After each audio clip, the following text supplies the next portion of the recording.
It arrives on a Thursday. You are not expecting it. You never are. Even though you know it comes every year, even though you have been dreading it since January, even though some part of you has been quietly doing the math in the back of your head for months, hoping the math would work out differently this time. It does not work out differently this time. Your rent is going up. Again, not by a little, not by the kind of number you could absorb by cutting back on one coffee a week or skipping a streaming subscription, by $400 a month, which is $800 a year, which is, when you do the math, standing in your hallway still holding the envelope, more than you have in your savings account. You live in Brooklyn. You have lived in Brooklyn for 6 years. You chose this apartment because it was the most affordable one you could find, that was still within an hour of your job in Manhattan, still in a neighborhood with a grocery store you could walk to, still in a building where the heat worked most of the time, and the landlord answered his phone sometimes. You love this apartment. You love the way the morning light comes through the window in winter. You love the sound of the family upstairs, 3 kids and a dog, moving around on weekend mornings. You love that you are 6 blocks from your best friend and 4 blocks from a park, and 2 years of small personal geographies that have made this place feel like yours. But it is not yours. It has never been yours. And the envelope in your hand is reminding you very clearly that it may not be yours for much longer. You are 29 years old. You work in healthcare administration at a hospital in Manhattan. Not a glamorous job, not a high-paying one, but a real one, a useful one, the kind of job that keeps a city functioning, even though the city does not always seem to notice. You make $58,000 a year, before taxes. In New York City, $58,000 sounds like a reasonable salary to someone who does not live in New York City. To someone who does, it is a number you are constantly doing arithmetic around, calculating what you can afford, what you cannot, what you are willing to sacrifice, what you are not. You did not grow up wealthy. You grew up in Queens in a 2-bedroom apartment where you shared a room with your younger sister until you were 17. Your parents worked hard and loved you completely, and taught you that if you worked hard and were smart about money, you could build a stable life in this city. They were right. For their generation, you have worked hard. You are smart about money, genuinely, carefully, sometimes exhaustingly smart about money. You have a budget spreadsheet that your friends find both impressive and slightly sad. You cook at home most nights. You do not own a car. You buy your clothes at the end of season sales. You have a savings account that you have been building slowly, carefully for 3 years. And it is still not enough. It is never enough. Because the cost of staying in the city you grew up in, the city where your family is, the city where your whole life is built, that cost keeps going up faster than your salary does, faster than your savings grow, faster than any amount of careful budgeting can outrun.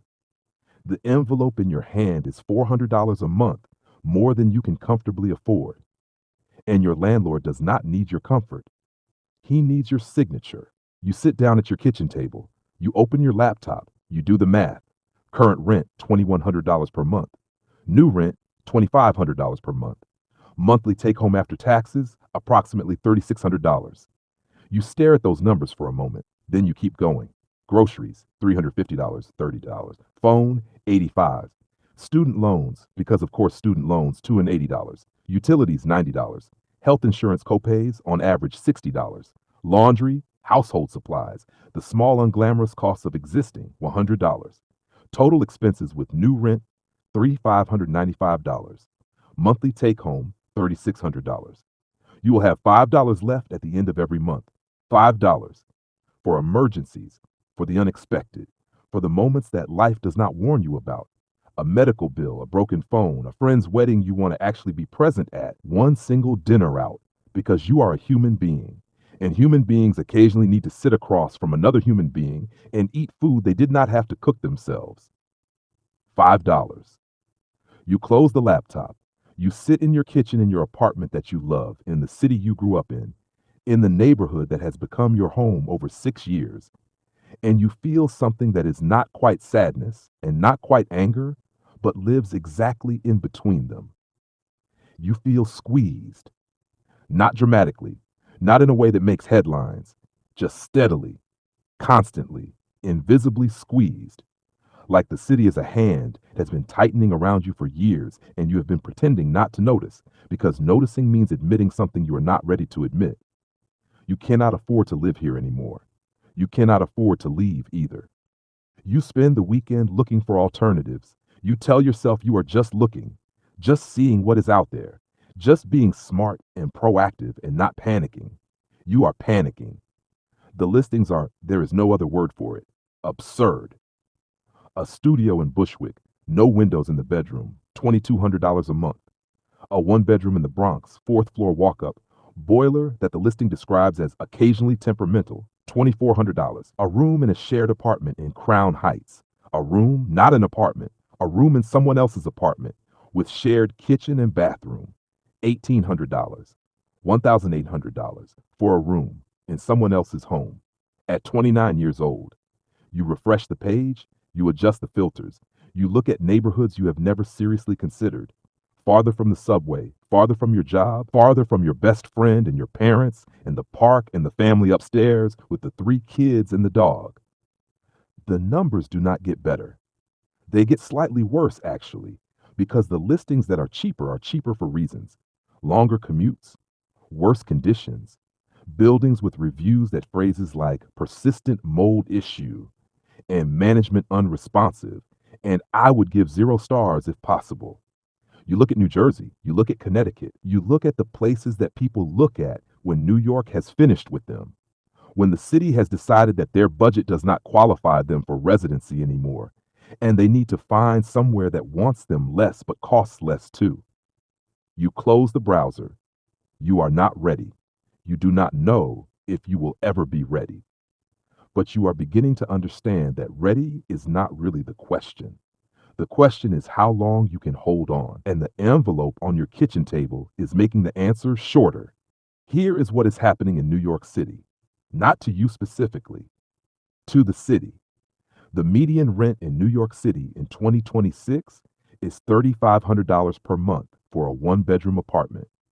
The median household income is approximately $70,000 per year, which works out to about $5,800 per month before taxes. By the standard financial advice that you should spend no more than 30% of your income on housing, a household earning the median New York income should be paying no more than $750 per month in rent. The median rent is $3,500, which means that the median New Yorker is paying twice what financial advisors say is sustainable every month. As a baseline, as the ordinary, unremarkable cost of existing in this city. Between 2020 and 2026, rents in New York City increased by an average of 40%. Wages during the same period increased by approximately 18%. The gap between what it costs to live here and what living here pays you has been widening steadily, year after year, like a wound that nobody is treating. And it is not affecting everyone equally. The people being pushed out of New York are teachers, nurses, transit workers, firefighters, the people who make the city function, who drive the subway cars and staff the emergency rooms and teach the children of the wealthy, cannot afford to live in the city they serve. New York City is doing something that no city can do indefinitely. It is pricing out the people it needs to exist, and the people it is replacing them with, the ones who can afford $3,500 a month without their stomach dropping. They need someone to drive the subway and staff the emergency room and teach their children too. The city has not figured out what happens when there is nobody left who can afford to do those things and live within commuting distance of them. Or maybe it has figured it out and decided that is someone else's problem. Tuesday night, your best friend comes over. She lives 6 blocks away for now. She got her renewal letter last week. Hers went up $350. You open wine. You sit at the kitchen table with the spreadsheet still open on your laptop, and you talk the way you have been talking for years, which is to say you talk about money in the specific, frank way that people who grew up without much of it talk about it. Directly, without embarrassment. Because pretending money is not the thing does not make it not the thing. She says, I keep thinking about where I would even go. You say, I looked at New Jersey this weekend. She makes a face. Not because New Jersey is bad, New Jersey is fine, but because New Jersey is not here. And here is where your whole life is. And the idea of your whole life being here and you being in New Jersey feels like losing something you cannot name. She says, my cousin left last year, moved to Philadelphia, says it's great, says she has a two-bedroom for $1,400, and she can't believe she spent so long convincing herself New York was worth it. You say, is it worth it? She thinks about that. Then she says, I don't know anymore. I think I've been telling myself it is for so long that I forgot to check. You sit with that for a moment. Then you say, the thing that gets me is, I grew up here. My parents are here. My whole life is here. If I leave, I'm not just changing apartments, I'm changing everything. And I can't figure out if that's brave or just giving up. She says, maybe it's both. You drink your wine. Outside your window, New York continues, loud and indifferent and extraordinary and brutal, exactly as it always has. You walk through your apartment on a Sunday morning, not because you are moving. You have not decided to move. You have not signed anything.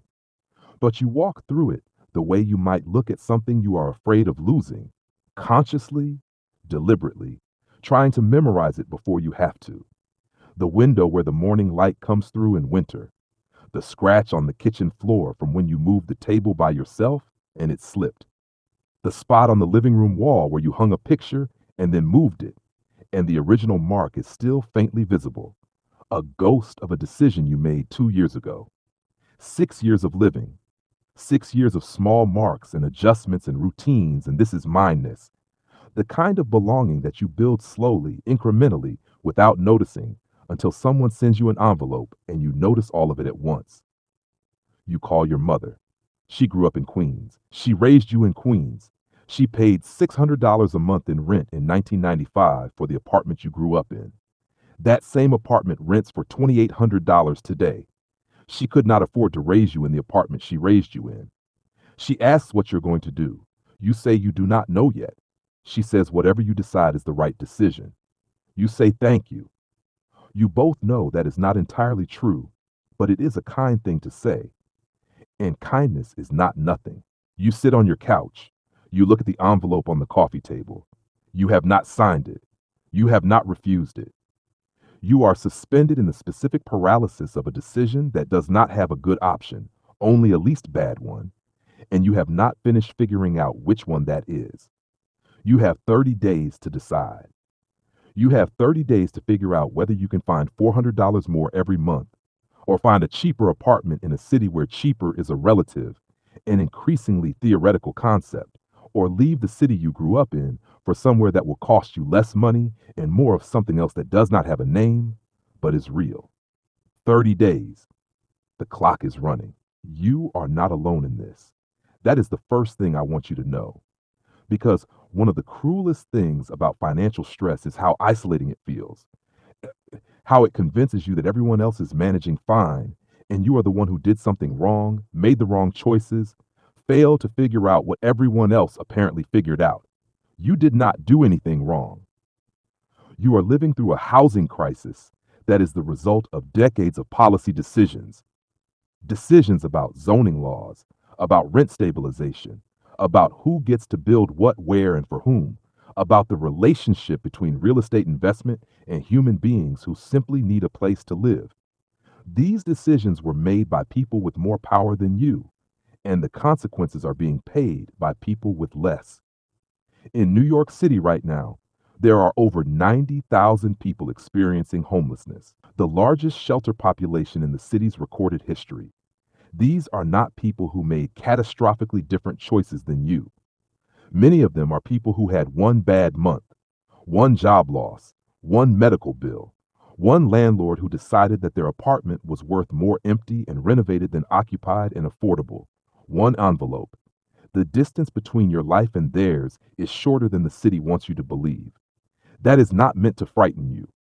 It is meant to make you angry. Appropriately, productively, specifically angry at a system that treats housing, the most fundamental human need after food and water, as an investment vehicle, a commodity, a thing whose value is measured entirely by what the market will bear, rather than what human beings need to survive with dignity. New York City has survived every crisis in its history because of the people who refused to leave, the artists and teachers and nurses and transit workers and small business owners who stayed when it was hard and made it worth staying in when it got easier. The city is what it is because of them. And right now, it is pricing them out. One envelope at a time. You have 30 days to decide. But here is what I know about you, about the person who has built a life in this city on $58,000 a year, who has a budget spreadsheet and cooks at home and loves the morning light through the window, and is still here, still fighting, still refusing to accept that a city this rich cannot do better by the people who make it run. Whatever you decide, stay or go, sign or fight, Brooklyn or New Jersey or Philadelphia or somewhere you have not thought of yet, you are not giving up. You are making the best decision available to you inside a system that should have been better designed. And the fact that you have to make it at all is the thing that should make all of us angry enough to finally change something. This story belongs to millions of people in New York, in San Francisco, in Los Angeles, in Austin, in Miami, in every American city where the gap between what housing costs and what people earn has become a crisis that is hiding in plain sight because it happens one envelope at a time. If this is your story, you are not alone. If this is someone you love's story, share this with them. If this is no one you know's story, consider yourself lucky and consider what that luck asks of you. Subscribe to Borrowed Lives, a new life every week, a new reason to pay attention. See you in the next Borrowed Life.